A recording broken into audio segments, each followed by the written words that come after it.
If you'd like to make your NFL games a little more interesting, you've come to the right place. It's the Even Money Podcast with Ross Tucker and Steve Fezzik. Yeah, Vegas, baby. Vegas. It is the Even Money Podcast, presented, of course, by DraftKings. I'm Ross Tucker, former NFL offensive lineman, 5 teams, 7 years. Most of you already know this. Very, very excited, by the way, about today's show. Not only do we have Steve talking about the XFL conference tournament week for college hoops, and he's got a big thing he's thinking about as it relates to Major League Baseball. We'll also be joined momentarily by Chris Bevilacqua, who's the co-founder and CEO of Simplebet, company I found out about recently. I didn't even know you could do this. Like, I knew there was in-game betting. I know you could bet on every drive in a football game or every pitch in a baseball game. So very much looking forward to talking to Chris momentarily. I found out about this a couple weeks before the Super Bowl. It's amazing. And you can do it at DraftKings, which is incredible. Check me out on social media, always at Ross Tucker NFL. We're growing rapidly at Ross Tucker Pod, whether it's Twitter, Instagram, or Facebook. My TikTok is evidently blowing up. I hardly ever go on it, but Jack does those posts for me at Ross Tucker NFL. You can also always watch the show at youtube.com/Ross Tucker NFL. Going to bring on the guest and Steve at the same time. You know Steve. You love Steve. At Fezzik Sports is where you can get him, and only at Fezzik Sports. Do not accept any of the imposters. And then Chris Bevilacqua, what you want to do is check out Simplebet HQ on Twitter, at Simplebet HQ. Chris, by the way, a former 2-time All-American wrestler at Penn State. Are nationals this weekend, Chris, or 2 more weeks? Oh, yeah, there are 2 more weeks. The Big Tens were just on Saturday, and Penn State won again, and now they're going for the 10th NCAA title in the last 12 years. Cale Sanderson, the head coach, is now in jump. Be careful who you get in a fight with, because if they're a wrestler, you're in trouble, okay? Like, you might think you got the upper hand, but if they're a wrestler, it's not a good deal. So, honestly, Chris, let's just start and dive right into it. You guys basically have invented micro betting, which is the ability to bet within games based on any play, any interaction during the games, which I feel like for whatever reason, and I'm sure you'll tell me it's growing rapidly, and I know a lot of people do it for the Super Bowl, but I feel like it hasn't really been as promoted as, 3-team parlays and stuff like that. Yeah, well, I think that's generally true because the technology that we've built, and we're a technology company, right? And we sell enterprise software to DraftKings and Caesars and Bet365, and they offer what you're describing as in-game, what we call micro betting. And the technology to build this technology took, we're about to turn 5 years old. We've invested over $80 million. We've got heavy investment in machine learning and automation, and it's really super complicated technology to build. And it really we only started getting it distributed about 2 years ago when we first came out. And, it's in the early days. I still consider it top of the first inning here. And the product has been wildly successful. And like I said, we're just about 2 years into it being live, and users are now just discovering that, like you said, I can bet on every single pitch in a baseball game in real time. It's instant gratification. And that's what's different about this. All right. So I know Steve has questions. I do as well. But I didn't find out about this, I don't think, until after the NFC Championship game. But just so I have this right, in the second half of the NFC Championship game, on my DraftKings Sportsbook app, I could have bet every time the Niners got the football. I could have, number one, bet that they were going to punt it on that series.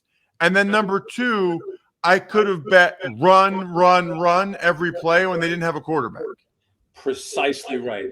Exactly, because Brock Purdy, as you know, got hurt, and they were down to their fourth quarterback, and they obviously couldn't throw the ball. So if you were on the other side, you should have, like you said, been pounding punt and pounding run on every play. And those were markets that we had available throughout the whole second half. Okay. So then that's the next question, Chris. It's like most of your markets are automated and machine learning, but you have to have somebody available, right? Otherwise, you guys are going to lose your butt, or DraftKings is going to lose their butt if people are just betting run and punt every time. So how does it work in terms of setting the markets for each play? Yeah, I mean, all the markets are built out by using a lot of historical data, all the machine learning models that go into all the historical data. And then we take a real-time live incident feed out of the stadium, right, where you're getting the exact play results, and those incident feeds are all combined into our product, which then generates that through automation.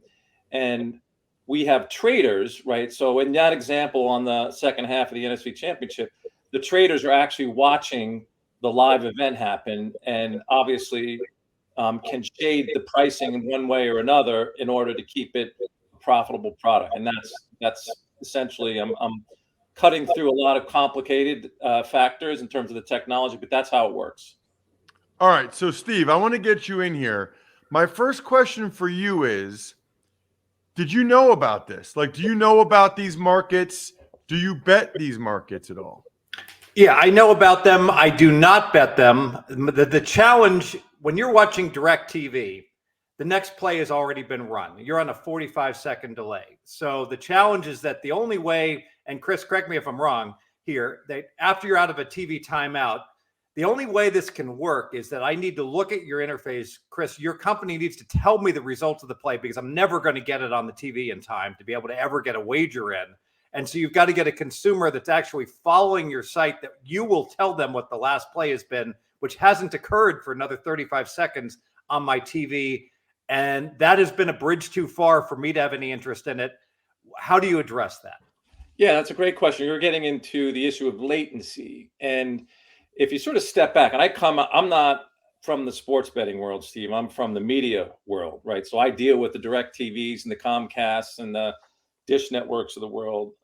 And most consumption of a live sporting event comes through a set-top box or antennas. And that's about 85% of the people that are watching a live event. Okay. So typically that's about 7, 8, 9 seconds behind the real stadium event.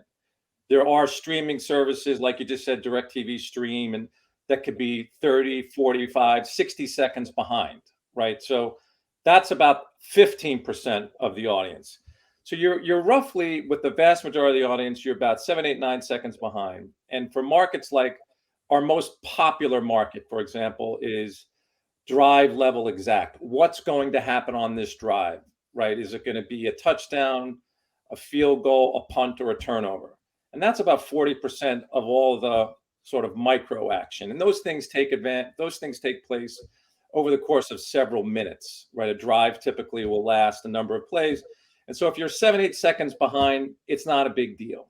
If you're on a play level market, is this next play going to be a run or a pass, right? That's happening every 35, 38 seconds. You're still in a window where you've got 30 seconds or so to place the bet, and the window with our technology keeps that betting window open, maximize the uptime. And so we wouldn't see the volume, like literally hundreds of millions of dollars of volume across these types of markets. In football, we saw it in baseball, we saw it in college football, if in fact it wasn't a good user experience, to your point. There are definitely those that are 30, 40, 50 seconds behind where you're not going to be able to interact with those types of markets. But vast majority of our betting goes on in a second screen environment, and it's worked quite well with the markets that we have so far. So just to summarize, because I'm watching all my sports on DirecTV or cable TV, and I'm 40 seconds behind on every single NFL game and the like. So but you're saying that people have they're they're getting a much more direct feed, the majority of the country, than I am. Yeah, I don't know where you say cable. You're in Vegas, so you have Cox cable, I assume? I do. Yeah, so I don't know what Cox's latency is. I know here in New York, I have Verizon Fios. I'm about 7-8 seconds behind when I watch a game. That's typically what we see on set-top boxes through cable and satellite. If you're going through a broadband connection or what, then it's going to be much slower because of all the buffering. So it really depends on where you are and what who your service provider is. So I'm in the wrong state. Sounds like it, yeah. Yes. Well, you've been in the right state for like 40 years, Steve. And Ross knows this. When I live wager, I can only live wager during TV timeouts for that latency, that very latency issue that I can actually, I'm watching a game. I look at the odds change on the in-game wagering, and I can predict, I can tell you, oh, it's going to be a sack, because I know that the adjustment is consistent with what a sack would do to the live odds. You know what you should check out, Steve, is, and this just happened, I think it started in December, so it was like the last 4 weeks of the year. On Sunday Night Football, Caesars, right, had a live video stream in their app of the Sunday Night Football game, and that was about 4 or 5 seconds behind the stadium. That's super fast latency, and that's actually in the Caesars app. Now, see, generally speaking, going forward over the next 2-3 years, you're going to see a lot more live, low latency video available more ubiquitously, which will get rid of a lot of the latency that you're describing.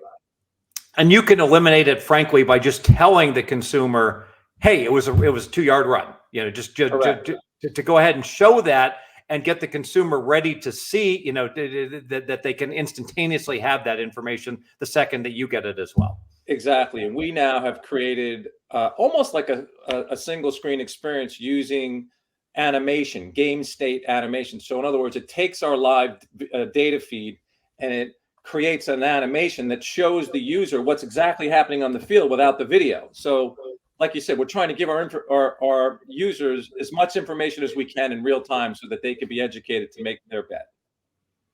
So that's what I was going to say. How many people aren't necessarily even watching the game, Chris, but they still want to bet on the next at bat by Aaron Judge or whoever? I mean, I know you were telling me when I talked to you at the Super Bowl, Steve, one of their biggest bets was when Aaron Judge was going for the home run. People just kept betting, or the home run record, people just kept betting walk because all these teams kept walking him, right? Exactly. Aaron Judge was our most bet on player. I think he had 156 or 157,000 bets, and the vast majority, like 80% of them, were in the last 30 days. And a lot of them were, you just said, on walk because the pitchers were pitching around him. That's crazy. And then can people do it in the stadium? Like if I go to a baseball game, I can bet on every pitch right there in the stadium? Yep. But this year it's going to be even better because we're now rolling out what we call SIPs, same inning parlays, right? You just mentioned earlier how most betting, like FanDuel has a great product, Same Game Parlays. It's been very successful. They're kicking everybody's butt with that product. But now we're taking that concept down to a micro betting. So in other words, Aaron Judge is batting against Aaron Nola. The Yankees and the Phillies are playing. And you can bet that Judge is going to get a double, the Yankees are going to score a run, and Nola is going to strike out one in that inning. And that's like 1,000 to 1 odds. And you bet 100 to 1 odds, you bet $10, you win $1,000. Like we're bringing like the concept of parlays into micros. That is going to be cool. All right, so I have two different questions here. Number one, one's for Steve, one's for you, Chris. The one for you, Chris, with the pitch clock speeding up baseball, does that hurt you guys a little bit because there's not as much chance or not as much time in between pitches for people to bet, or does it just make sure people are more on top of it and they fire in their bet as soon as the pitch crosses the plate from the prior pitch? Great question. Last year, our most popular markets were pitch level markets. There were two markets.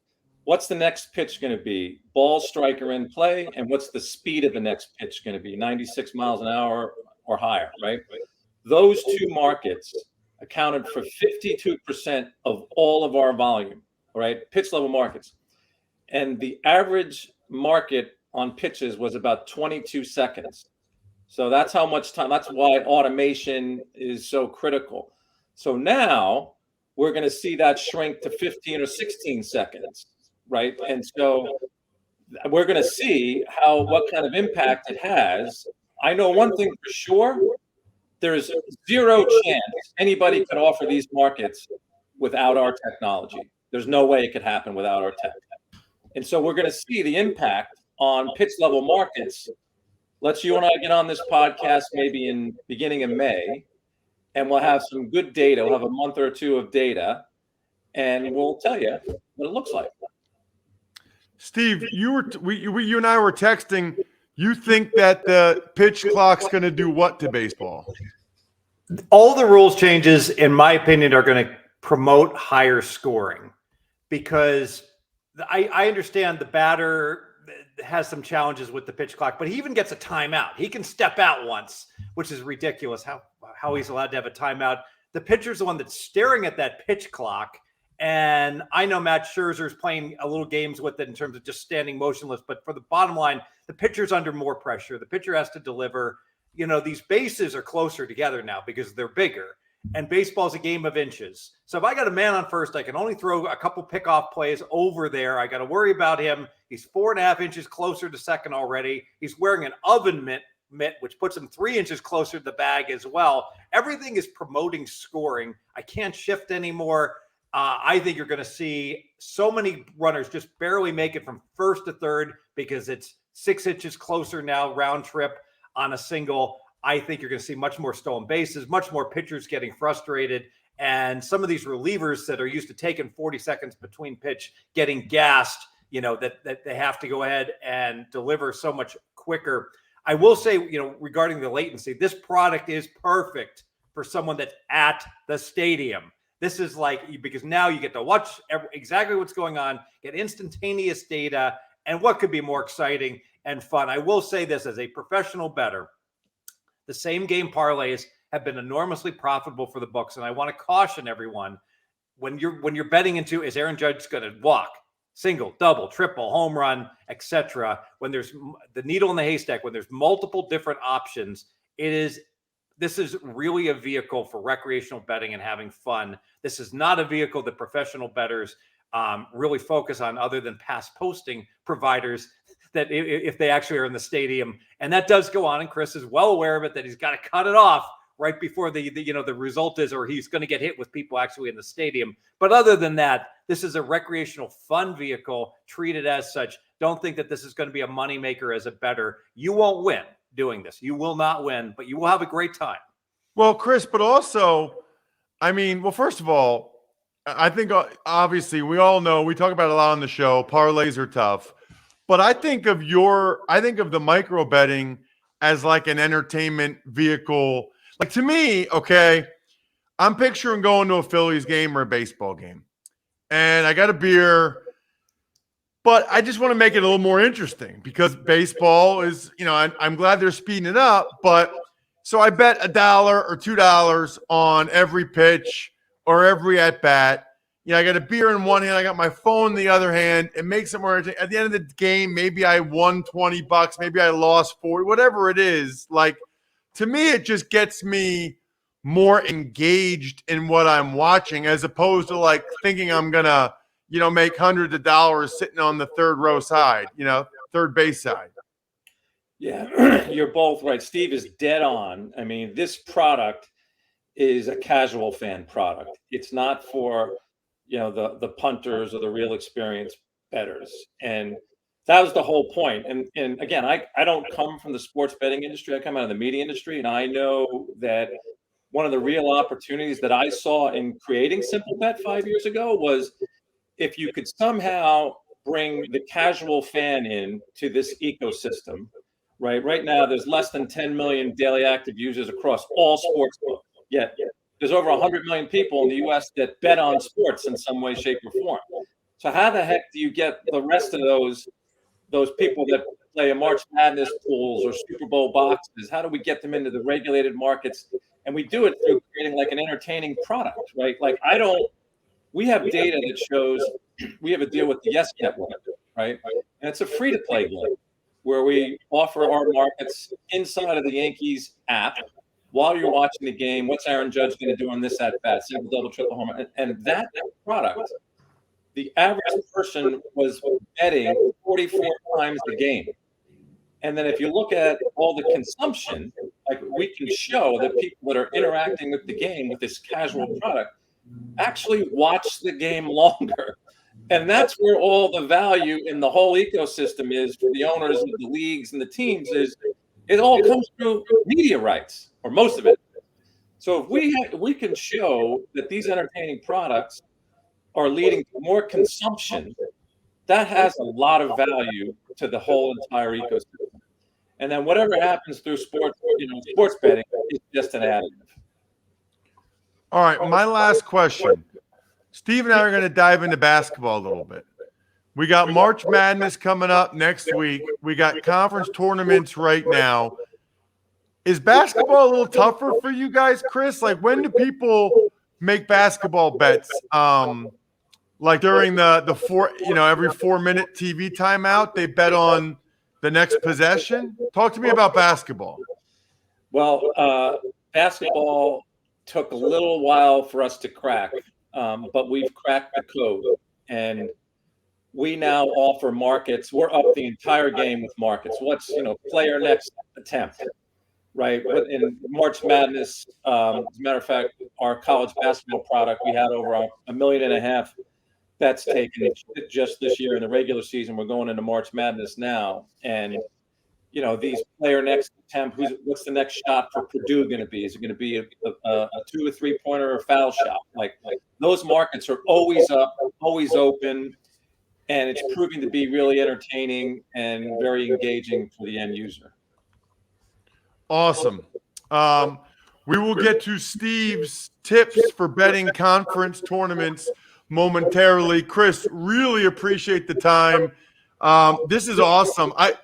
We got to talk about it again next August when the preseason games come around for sure, because now that people know that you can do this. So for football, it's every play you can bet run, pass, whatever. Every series you can bet touchdown, field goal, 3 and out, punt.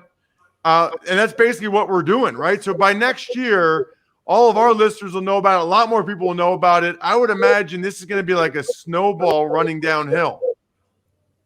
From your lips to God's ears. I love it.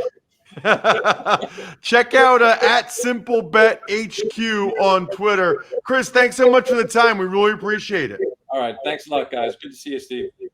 Nice to meet you, Chris. You know what else I appreciate, Steve? Labatt Blue Light. I was talking about having a beer at a minor league baseball game while I'm doing some of the micro betting. That beer would be Labatt Blue Light. Baseball, way better with Labatt Blue Light. So is conference tournaments and NCAA basketball and anything else. Always enjoy responsibly. Beer, Labatt USA, Buffalo, New York. Steve, any other thoughts? And that's a bummer about the DirecTV thing for you. But I know this much. That would make baseball a heck of a lot more interesting for me, especially if I'm in the ballpark and trying to watch the whole thing. Yeah, let's talk about the entertainment aspect, because so often, I'm a square. I'm just looking to make money, not a square. I'm the opposite of a square. I don't like to have fun ever, all right? No secret, I live on a golf course, all right? Hey, you know what? I don't jump over my fence and start yelling at people. I can't believe you spent $150 to play golf on this course today. If you're betting $5 a game just on this fun stuff on a baseball game, all right? Let's say you make 20 bets. That's $100. The household on this stuff's probably about 20% on these exotics where there's multi-way betting. Well, so if you bet $100, 20 bets over the course of a game, that's going to cost you $20. It's like going and getting your movie and a popcorn to have a great experience. So this is a great entertainment experience that is far cheaper than almost any other form of gambling in a casino. So treat it as such. As a really fun thing to do. And if you are serious about making money, Ross, we've spoken about this. look towards the props of there's only two outcomes on a drive. Will they score? Yes or no? Things like that. Will there be a run or will it be a pass for one play? Something that only really has two outcomes. Much more beatable. Example, the Brock Purdy game where, you know what, Ross, I think it's going to be a run next play. Yes. Well, that's what I'm saying. I would love to have been on that on DraftKings Sportsbook for the in-game betting in the second half, just to see how much they adjusted the market for run and for punt every time they got the ball. Curious, Steve, about your point about the rule changes. It's interesting because, Max Scherzer and these guys have said they like the fact that they can dictate tempo, yet you still think there'll be more scoring.